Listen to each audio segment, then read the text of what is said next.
Perkenalkan, nama saya Syabila Anastasia Masloman dengan NIM 811423077 dari Peminatan K3.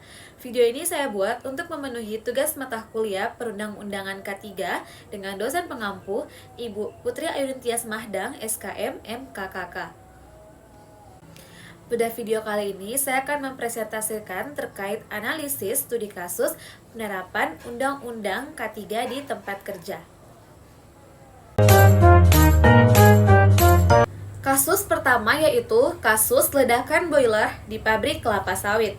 Latar belakang kasus ini yaitu sebuah pabrik kelapa sawit di Kalimantan menggunakan boiler bertekanan tinggi untuk proses produksi. Dalam beberapa minggu sebelum kejadian, operator melaporkan bahwa tekanan sering naik di atas batas normal dan kartu pengaman kadang tidak bekerja. Namun manajemen tetap memaksa produksi berjalan karena target ekspor meningkat. Pada suatu malam, boiler mengalami ledakan besar yang menyebabkan 2 pekerja meninggal dunia, 6 pekerja luka bakar serius, sebagian bangunan produksi runtuh. Investigasi awal menunjukkan sertifikat layak operasi boiler telah kadaluarsa 1 tahun. Operator boiler tidak memiliki sertifikat kompetensi dan tidak ada pemeriksaan berkala oleh ahli K3 pesawat uap, serta sistem safety valve tidak berfungsi. Investigasi awal menunjukkan bahwa kasus ledakan boiler diawali dari tanda-tanda ketidaknormalan yang sudah muncul beberapa minggu sebelumnya, seperti tekanan boiler yang sering melebihi batas aman dan safety valve yang tidak berfungsi optimal, namun tidak diperbaiki. Saat kejadian, boiler tetap dioperasikan dalam kondisi tekanan tinggi tanpa pengawasan dan sistem pemantauan yang memadai. Identifikasi bahaya dan resiko. Bahaya utama berasal dari tekanan tinggi dalam boiler yang disertai suhu tinggi, kebocoran uap panas, dan kelelahan material. Resiko yang dapat ditimbulkan yaitu ledakan, luka bakar serius, trauma, tertimpa bangunan, hingga kematian, serta kerusakan fasilitas ataupun gangguan operasional dan kerugian ekonomi. Peraturan Perundang-undangan K3. Dalam hal ini, perusahaan telah melanggar berbagai ketentuan hukum. Yang pertama, Undang-Undang Nomor 1 Tahun 1970 tentang Keselamatan Kerja. Yang kedua, Undang-Undang Nomor 13 Tahun 2003 tentang Ketenagakerjaan. Yang ketiga, Permenaker Nomor 1 Tahun 1988 tentang Kualifikasi Operator Pesawat Uap. Yang keempat, Permenaker Nomor 2 Tahun 1982 tentang bejana tekanan yang wajib diinspeksi dan sertifikasi. Yang kelima yaitu Permenaker Nomor 38 Tahun 2016 tentang K3 pesawat tenaga dan produksi, yaitu pengoperasian alat harus memenuhi standar keselamatan. Pihak yang bertanggung jawab.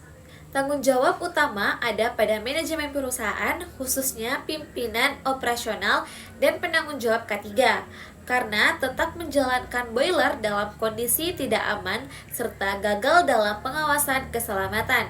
Tidak adanya pemeriksaan berkala dan tindakan penghentian operasi menunjukkan lemahnya sistem K3 di perusahaan tersebut. Operator juga memiliki tanggung jawab terbatas karena tetap mengoperasikan alat meskipun tidak aman.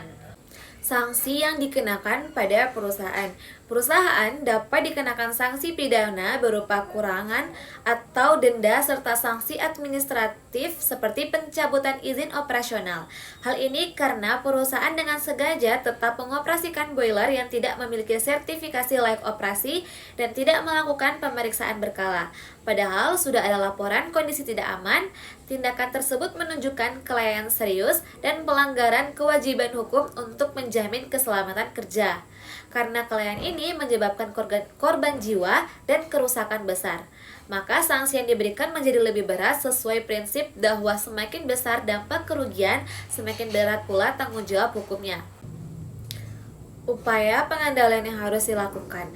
Upaya pengendalian berdasarkan hierarki pengendalian pada kasus ini dimulai dari tingkat eliminasi.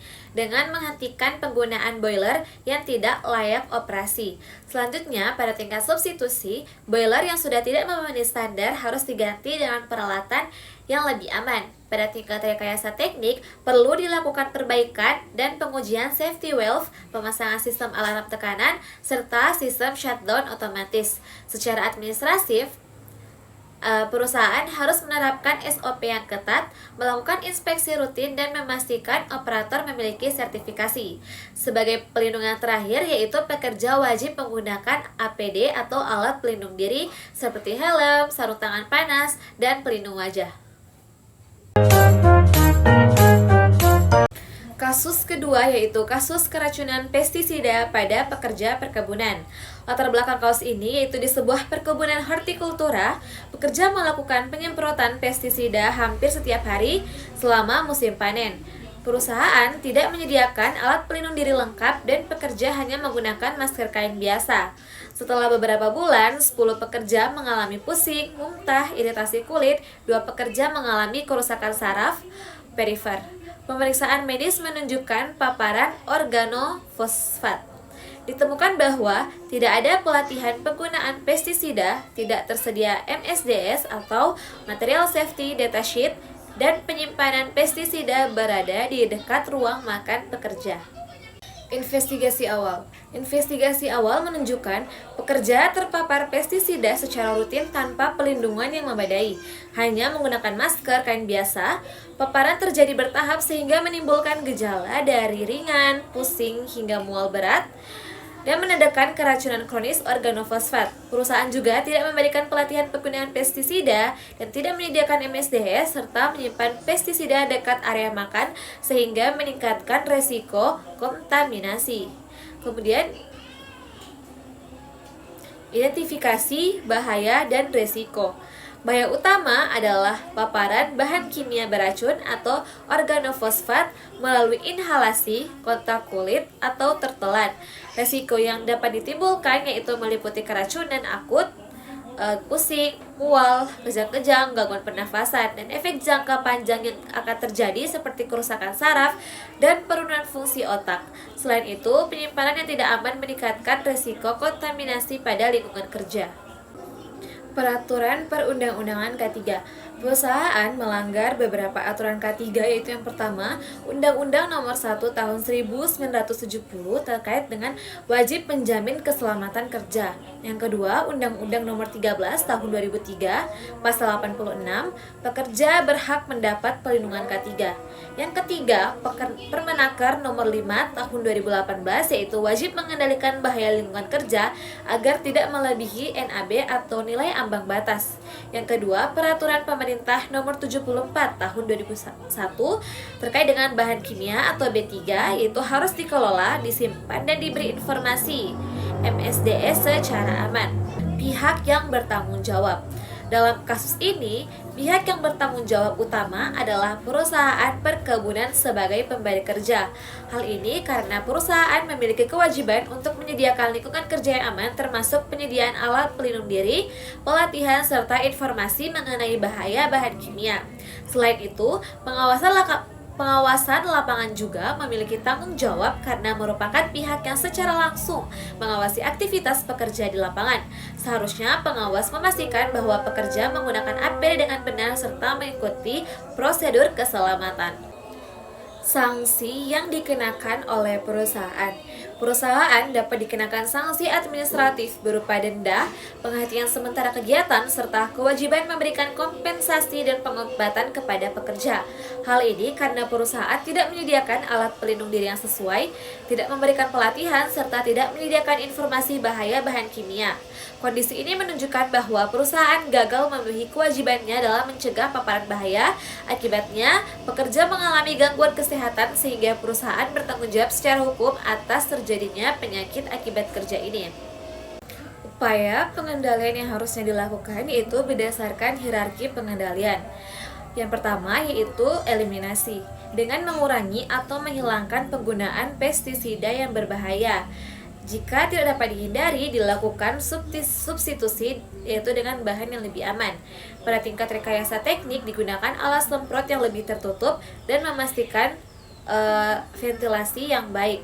Kemudian secara administratif, yaitu perusahaan wajib memberikan pelatihan yang baik dan menyediakan MSDS serta mengatur waktu kerja untuk mengurangi paparan. Pada tingkat APD atau alat pelindung diri, pekerja harus menggunakan respirator, sarung tangan, dan pakaian pelindung untuk mencegah paparan langsung. Kasus ketiga yaitu kasus jatuhnya pekerja pada proyek konstruksi gedung. Latar belakang kasus ini yaitu pada proyek pembangunan gedung 20 lantai di kota besar, seorang pekerja jatuh dari ketinggian 15 meter saat memasang backing. Investigasi menunjukkan tidak ada full body harness, pekerja tidak mendapatkan pelatihan bekerja di ketinggian, area kerja tidak dilengkapi guardrail, dan proyek tidak memiliki rencana keselamatan konstruksi atau RKKK. Akibat kejadian tersebut adalah satu pekerja meninggal dunia, sehingga proyek dihentikan sementara oleh pengawas ketenaga kerjaan. Investigasi awal kasus ini yaitu pekerja berada di area kerja yang tidak dilengkapi dengan sistem pengaman seperti guardrail atau safety net. Permukaan kerja kemungkinan tidak stabil dan tidak memiliki perlindungan terhadap resiko jatuh. Pada saat melakukan aktivitas pemasangan, pekerja mungkin kehilangan keseimbangan dan jatuh dari ketinggian tanpa adanya sistem penahan jatuh yang dapat mencegah atau mengurangi dampak dari kecelakaan. Investigasi juga dapat menunjukkan bahwa pekerja tidak mendapatkan pelatihan kerja di ketinggian, sehingga tidak memahami prosedur keselamatan yang benar. Selain itu, proyek tersebut tidak memiliki rencana keselamatan konstruksi atau RKKK yang seharusnya menjadi pedoman dalam mengidentifikasi dan mengendalikan risiko di lokasi kerja. Tidak adanya pengawasan yang ketat dari pihak manajemen juga menjadi faktor penyebab karena kondisi tidak aman. Bahaya utama dari kasus ketiga ini yaitu berasal dari pekerjaan yang bekerja di ketinggian kurang lebih 15 meter tanpa pelindungan yang memadai seperti guardrail dan safety net. Pekerja juga tidak menggunakan full body harness serta kurang mendapat pelatihan kerja di ketinggian. Kemungkinan juga kondisi kerja yang sempit atau tidak stabil yang sehingga semakin meningkatkan resiko.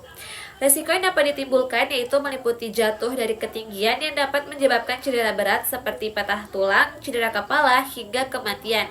Selain itu ada risiko tambahan yaitu berupa tertimpa material atau alat yang jatuh yang dapat membahayakan pekerjaan lain.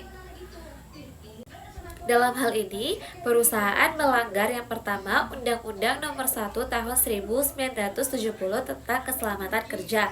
Yang kedua, Undang-Undang Nomor 2 Tahun 2017 tentang Jasa Konstruksi yang mengatur penyelenggaraan pekerjaan konstruksi. Yang ketiga, Permenaker Nomor 9 Tahun 2016 tentang K3 Pekerjaan pada Ketinggian yang mengatur secara khusus keselamatan kerja di ketinggian. Yang keempat, Permen PUPR Nomor 10 Tahun 2021 tentang Sistem Manajemen Keselamatan Konstruksi atau SMKK. Pihak yang bertanggung jawab. Tanggung jawab utama ada pada perusahaan konstruksi atau kontraktor karena tidak menyediakan sistem keselamatan seperti full body harness, guardrail, dan RKKK. Site manager dan pengawas lapangan juga bertanggung jawab karena kurangnya pengawasan terhadap kondisi berbahaya serta tidak memberikan pelatihan atau fasilitas yang memadai kepada pekerja. Sanksi hukum yang didapat dari perusahaan yang pertama yaitu perusahaan dikenakan sanksi administratif atau penghentian proyek, denda, kemudian pencabutan izin, dan sanksi pidana karena kelalaian yang menyebabkan kematian pekerja. Hal ini sesuai pada pasal 359 KUHP dan Undang-Undang Nomor 1 Tahun 1970 tentang Keselamatan Kerja. Upaya pengendalian yang harus dilakukan yaitu berdasarkan hierarki. Yang pertama yaitu eliminasi, menghindari pekerjaan di ketinggian jika memungkinkan. Yang kedua, substitusi, yaitu menggunakan metode atau alat yang lebih aman, yaitu scaffolding. Yang ketiga, rekayasa teknis, yaitu memasang guardrail dan safety net. Yang keempat, administratif, yaitu pelatihan, SOP, dan RKK. Yang kelima, yaitu APD atau alat pelindung diri, yaitu menggunakan full body harness. Kasus yang keempat yaitu kasus kebakaran gudang bahan kimia. Latar belakang kasus ini yaitu sebuah perusahaan manufaktur menyimpan bahan kimia mudah terbakar di gudang tanpa sistem ventilasi dan tanpa pemisah bahan. Suatu hari terjadi percikan listrik dari instalasi yang rusak sehingga memicu kebakaran besar. Dampak yang terjadi adalah 3 pekerja luka bakar, gudang hancur, dan asap beracun yang menyebar ke pemukiman sekitar. Investigasi menunjukkan tidak ada label bahan kimia, tidak tersedia apar yang sesuai, dan tidak ada pelatihan tanggap darurat. Investigasi awal menunjukkan bahwa kebakaran dipicu oleh percikan listrik dan instalasi yang rusak di dalam gedung. Kondisi ini diperparah dengan penyimpanan bahan kimia mudah terbakar yang tidak sesuai standar, yaitu tanpa ventilasi yang memadai dan tanpa pemisah. Berdasarkan jenis atau sifat bahan, akibatnya, uap bahan kimia mudah terakumulasi dalam ruangan dan menjadi sangat mudah terbakar saat terkena sumber api. Selain itu, tidak adanya label pada bahan kimia menyebabkan pekerja tidak mengetahui sifat bahaya masing-masing bahan tersebut, sehingga penanganan menjadi tidak tepat. Hasil investigasi juga menunjukkan bahwa perusahaan tidak menyediakan alat pemadam api ringan yaitu APAR yang sesuai dengan jenis kebakaran bahan kimia, serta tidak memberikan pelatihan tanggap darurat pada pekerja. Hal ini hingga menyebabkan keterlambatan dalam penanganan awal kebakaran sehingga api cepat membesar dan sulit dikendalikan. Identifikasi bahaya dan risiko. Bahaya utama pada kasus ini yaitu berasal dari penyimpanan bahan kimia mudah terbakar tanpa sistem ventilasi dan tanpa pemisah bahan berdasarkan sifatnya.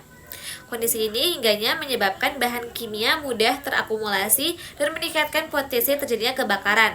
Selain itu, adanya instalasi listrik yang rusak yang menjadi sumber penyulut.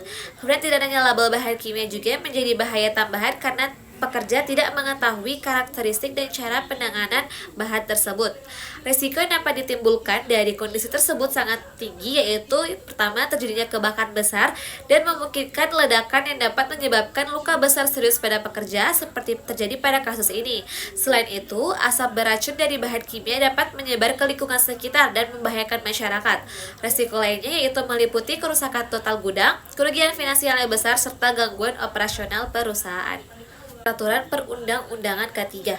Adapun perusahaan melanggar Peraturan Perundang-undangan K3 secara hukum, yang pertama yaitu Undang-Undang Nomor 1 Tahun 1970 tentang Keselamatan Kerja. Yang kedua, Undang-Undang Nomor 32 Tahun 2009 tentang Pelindungan dan Pengelolaan Lingkungan Hidup yang mengatur bahwa kegiatan usaha tidak boleh mencemari lingkungan. Yang ketiga yaitu Peraturan Pemerintah Nomor 74 Tahun 2001 tentang Pengelolaan Bahan Berbahaya dan Beracun B3.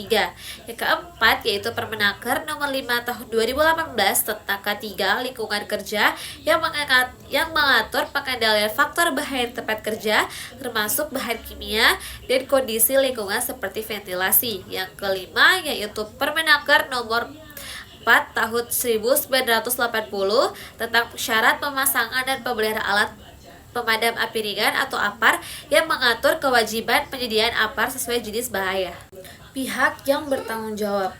Secara umum, tanggung jawab utama ada pada manajemen perusahaan atau pimpinan operasional karena tidak memastikan penyimpanan bahan kimia aman, termasuk ventilasi, pemisah, dan instalasi listrik.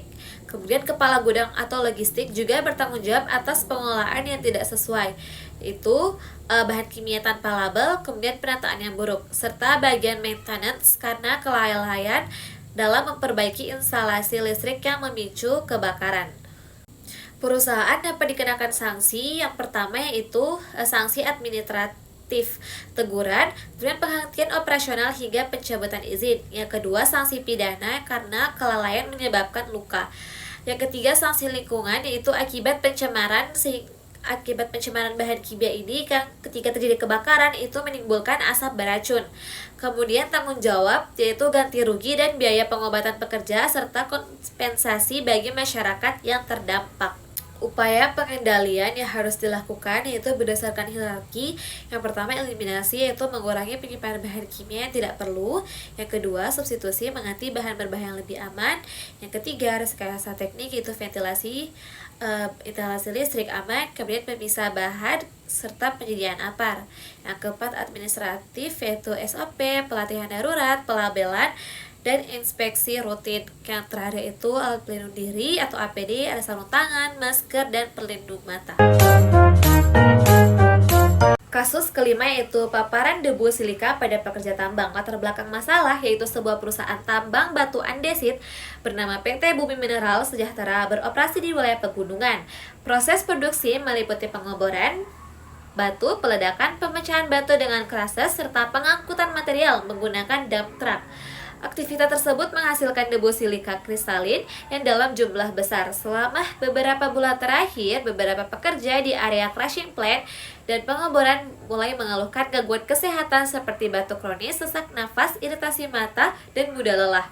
Salah satu pekerja bahkan didiagnosis mengalami gejala awal silikosis oleh dokter klinik setempat.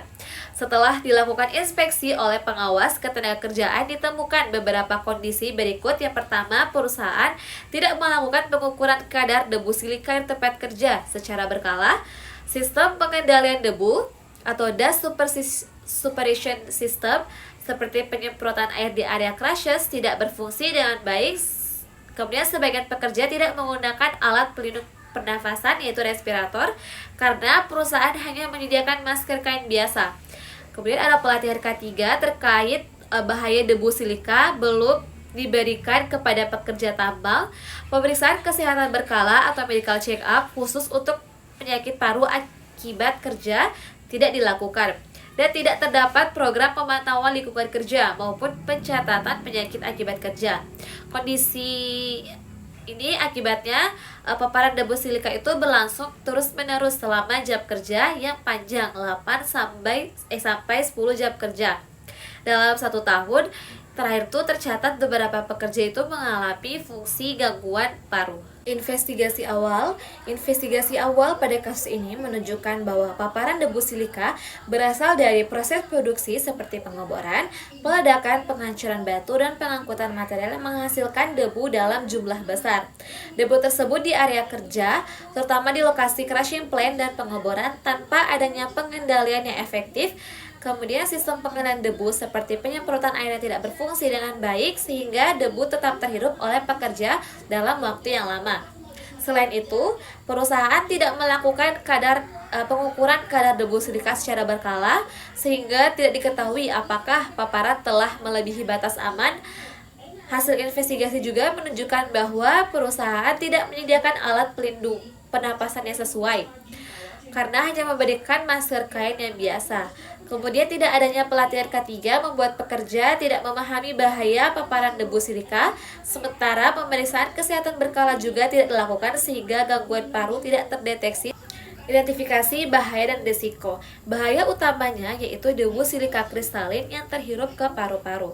Risiko yang dapat ditimbulkan yaitu penyakit paru seperti silikosis atau kronis atau yang tidak dapat disembuhkan, sesak nafas, batuk kronis, penurunan fungsi paru hingga kematian serta penurunan aktivitas kerja. Peraturan Perundang-undangan K3, perusahaan melanggar peraturan Undang-Undang K3 dan dikenakan sanksi hukum yaitu yang pertama Undang-Undang Nomor 1 Tahun 1970 tentang menjamin keselamatan kerja, yang kedua Permenaker Nomor 5 Tahun 2018 yaitu pengendalian paparan debu atau faktor kimia di tempat kerja, yang ketiga Peraturan Pemerintah Nomor 74 Tahun 2001 yaitu pengelolaan bahan berbahaya agar tidak membahayakan pekerja dan lingkungan. Pihak yang bertanggung jawab. Tanggung jawab utama ada pada perusahaan tambang karena tidak mengendalikan debu, tidak mengukur paparan, dan tidak menyediakan APD yang sesuai. Penanggung jawab K3 dan pengawas lapangan juga bertanggung jawab karena kurang pemantauan dan pengawasan. Pekerja memiliki tanggung jawab terbatas karena kurang pelatihan. Sanksi yang didapat oleh perusahaan yaitu perusahaan dapat dikenakan sanksi administratif berupa teguran, denda, hingga penghentian sementara kegiatan karena terbukti tidak melakukan pengendalian debu silika, tidak melakukan pengukuran paparan, serta tidak menyediakan APD yang sesuai. Pelanggaran ini menjadi serius karena sudah menimbulkan dampak kesehatan yang nyata, yaitu gangguan paru pada beberapa pekerja. Selain itu, perusahaan juga dapat dikenakan sanksi perdata, yaitu menanggung jawab biaya pengobatan, memberikan kompensasi, serta santunan kepada pekerja yang mengalami penyakit akibat kerja seperti silikosis. Pengendalian yang harus dilakukan yaitu berdasarkan hierarki, dimulai dari eliminasi dengan mengurangi sumber debu jika memungkinkan. Pada tingkat substitusi yaitu metode kerja dapat diubah agar menghasilkan lebih sedikit debu. Pada tingkat rekayasa teknik yaitu perlu dipasang sistem pengendalian debu seperti penyemprotan air, ventilasi, dan enclosure pada area crushes. Pada tingkat administratif yaitu perusahaan dapat melakukan pengukuran debu secara berkala, memberikan pelatihan ketiga, membatasi waktu paparan, serta melakukan pemeriksaan kesehatan rutin. Sebagai perlindungan terakhir yaitu APD, pekerja wajib menggunakan respirator yang sesuai standar untuk melindungi pernapasan. Kasus ke-6 yaitu kecelakaan forklift di gudang logistik. Saya singkat kasus ini yaitu kecelakaan terjadi di gudang PT Logistik Nusantara saat aktivitas sedang padat. Operator forklift atau Andi mengangkut muatan tinggi sehingga pandangan terhalang. Jalur forklift dan pejalan kaki tidak dipisahkan, serta tidak ada peringatan seperti klakson saat melewati tikungan. Akibatnya, forklift menabrak pekerja lain yang sedang berjalan di jalur yang sama. Kemudian mengalami cedera pada kaki dan memar, sementara muatan jatuh dan menyebabkan kerusakan barang. Akibatnya, gudang kemudian dihentikan sementara karena ada korban jiwa. Investigasi awal pada kasus ke-6 ini itu menunjukkan bahwa kecelakaan terjadi saat forklift beroperasi di gudang yang tidak memiliki pemisah jalur antara kendaraan dan pejalan kaki. Operator forklift melaju dengan kecepatan cukup tinggi dan tidak membunyikan klakson saat melewati tikungan sehingga menabrak pekerja yang sedang berjalan. Kondisi ini diperparah dengan tata letak gudang yang sempit dan minim rambu keselamatan. Selain itu ditemukan bahwa pengawas di lapangan kurang optimal dan tidak ada pengaturan lalu lintas internal yang jelas. Identifikasi bahaya dan risiko. Adapun bahaya utama dalam kasus ini yaitu pergerakan forklift di area kerja yang sama dengan pekerja tanpa pemisah jalur. Selain itu, kurangnya rambu dan tidak ada pembatas serta perilaku operator yang tidak aman menjadi faktor tambahan yang meningkatkan bahaya. Area kerja yang sempit dan visibilitas terbatas juga memperbesar potensi kecelakaan. Risiko yang dapat ditimbulkan dari bahaya tersebut yaitu tertabrak forklift yang dapat menyebabkan cedera serius seperti patah tulang, luka berat, hingga kematian. Selain itu, terdapat risiko kerusakan barang dan gangguan operasional gudang. Risiko ini tergolong tinggi karena kemungkinan kejadian cukup besar dan dampaknya serius. Peraturan Perundang-undangan K3. Dengan ini, perusahaan melanggar aturan yang ditetapkan. Yang pertama yaitu Undang-Undang Nomor 1 Tahun 1970 tentang Keselamatan Kerja yang mengatur kewajiban perusahaan menyediakan tempat kerja yang aman. Yang kedua, Permenaker Nomor 8 Tahun 2020 tentang K3 pesawat angkut yang mengatur penggunaan forklift harus aman, operator harus kompeten, serta alat yang diperiksa secara berkala. Pihak yang bertanggung jawab adalah manajemen perusahaan atau pengelola gudang karena tidak menyediakan sistem kerja yang aman seperti pemisah jalur antara forklift dan pekerja serta tidak menyediakan rambu dan pengaman. Hal ini menunjukkan kegagalan dalam perencanaan dan pengendalian risiko. Selain itu, supervisor gudang juga bertanggung jawab karena tidak melakukan pengawasan yang memadai terhadap aktivitas di lapangan. Sementara itu, operator forklift memiliki tanggung jawab sebagian karena tidak mengoperasikan alat secara aman, seperti tidak membunyikan klakson dan mengemudi dengan kecepatan tinggi. Namun, tanggung jawab utama tetap berada pada perusahaan karena sistem kerja yang tidak aman dan tidak terstruktur. Dilalai terhadap penerapan K3. Maka dikenakan peningkatan iuran atau sanksi administratif tambahan serta kewajiban memberikan manfaat lebih kepada pekerja yang terdampak. Selain itu, perusahaan berpotensi dikenakan sanksi reputasi dan sanksi operasional seperti pembatasan kegiatan usaha, tidak mendapatkan proyek baru, atau masuk dalam daftar pengawasan pemerintah. Hal ini terjadi karena kecelakaan kerja menunjukkan bahwa perusahaan tidak memenuhi standar keselamatan kerja yang ditetapkan. Upaya pengendalian yang harus dilakukan yaitu sesuai dengan hierarki pengendalian. Dimulai dari eliminasi, yaitu menghilangkan interaksi langsung antara forklift dan pekerja dengan memisahkan jalur secara total. Pada tingkat substitusi, penggunaan alat angkut lain seperti conveyor dapat mengurangi penggunaan forklift di area padat. Kemudian pada tingkat rekayasa teknik yaitu perlu dipasang pembatas jalur, rambu keselamatan, cermin lingkungan, serta sistem peningkatan suara pada forklift. Pada tingkat administratif yaitu perusahaan harus membuat SOP pengoperasian forklift, membatasi kecepatan, dan memberikan pelatihan kepada operator serta meningkatkan pengawasan di lapangan. Sebagai yang terakhir yaitu pada tingkat alat pelindung diri atau APD, pekerja harus menggunakan rompi reflektif agar mudah terlihat oleh operator forklift. Kasus ketujuh yaitu sengatan listrik pada teknisi. Singkatnya latar belakang kasus ini yaitu Rizal, teknisi listrik ditugaskan untuk memperbaiki panel yang bermasalah saat perusahaan sedang mengejar target produksi. Pekerjaan dilakukan tanpa mematikan aliran listrik dan tanpa prosedur lockout, takeout atau LOTO. Saat memperbaiki, Rizal menyentuh bagian yang masih bertegangan sehingga tersengat listrik dan terpental. Investigasi awal pada kasus ini menunjukkan bahwa kecelakaan terjadi saat teknisi melakukan perbaikan pel listrik tanpa memastikan kondisi aman terlebih dahulu. Tidak dilakukan pemutusan sumber listrik secara menyeluruh sebelum pekerjaan dimulai, sehingga masih terdapat bagian panel yang bertegangan. Selain itu, tidak diterapkannya prosedur lockout take-out atau LOTO menjadi faktor utama karena tidak ada sistem penguncian dan penandaan untuk memastikan listrik benar-benar dalam kondisi mati. Tekanan dan supervisor untuk segera menyelesaikan pekerjaan juga mempengaruhi pengambilan keputusan sehingga prosedur keselamatan diabaikan. Hasil investigasi juga menemukan bahwa pengawasan terhadap pekerjaan listrik tidak berjalan dengan baik serta tidak ada pemeriksaan ulang sebelum pekerjaan dilakukan. Identifikasi bahaya dan risiko. Bahaya utama pada kasus ini adalah paparan energi listrik dari panel yang masih bertegangan saat dilakukan perbaikan.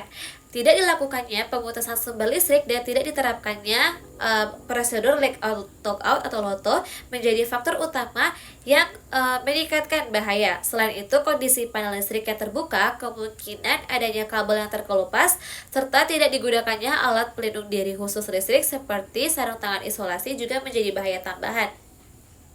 Resiko yang dapat ditimbulkan adalah sengatan listrik yang dapat menyebabkan luka bakar, gangguan jantung, hingga kematian tergantung besar tegangan yang diterima tubuh. Selain itu, terdapat resiko lain seperti terjatuh akibat terpental dari sengatan listrik, serta potensi kebakaran atau ledakan jika hubungan arus pendek. Dapat lain juga gangguan operasional perusahaan. Perundang-undangan ketiga, perusahaan dikenakan sanksi secara hukum. Yang pertama yaitu terkait dengan Undang-Undang Nomor 13 Tahun 2003 tentang Ketenagakerjaan. Pada pasal 86 ditegaskan bahwa pekerja berhak memperoleh perlindungan keselamatan dan kesehatan kerja. Yang kedua, Permenaker Nomor 12 Tahun 2015 tentang keselamatan dan kesehatan kerja di listrik tempat kerja. Yang ketiga, Permenaker Nomor 8 Tahun 2010 tentang alat pelindung diri. Kemudian pihak yang bertanggung jawab. Pihak yang bertanggung jawab adalah manajemen perusahaan atau PT Energi Teknik Mandiri karena memiliki kewajiban utama dalam memastikan pekerjaan dilakukan secara aman. Perusahaan lalai karena tidak menerapkan prosedur keselamatan kerja listrik seperti pemutusan arus. Sanksi hukum bagi perusahaan dapat dikenakan sanksi administratif berupa teguran, denda, hingga penghentian sementara kegiatan karena tidak menerapkannya standar keselamatan kerja listrik. Hal ini terlihat dari tidak adanya prosedur dan tidak dipastikannya kondisi bebas tegangan sebelum pekerjaan dilakukan. Selain itu, perusahaan juga dikenakan sanksi pidana karena kelalaiannya menyebabkan pekerjaan mengalami cedera berupa luka bakar dan gangguan akibat sengatan listrik. Upaya pengendalian yang harus dilakukan yaitu berdasarkan hierarki, dimulai dari eliminasi yaitu memastikan semua sumber listrik dimatikan sebelum pekerjaan dilakukan. Pada tingkat substitusi dapat digunakan peralatan kerja lebih aman atau sistem yang meminimalkan kontak langsung dengan sumber listrik. Pada tingkat rekayasa teknik perlu dipasang sistem pengaman seperti panel dengan interlock, Kemudian serta alat pengaman listrik. Pada tingkat administratif, perusahaan wajib menerapkan SOP kerja listrik yang ketat, termasuk prosedur lockout loto, kemudian memberikan pelatihan K3 listrik, serta melakukan pengawasan ketat sebelum pekerjaan dimulai. Sebagai pelindung terakhir, pada tingkat APD, pekerja harus menggunakan sarung tangan isolasi, sepatu safety, dan pelindungan listrik lainnya.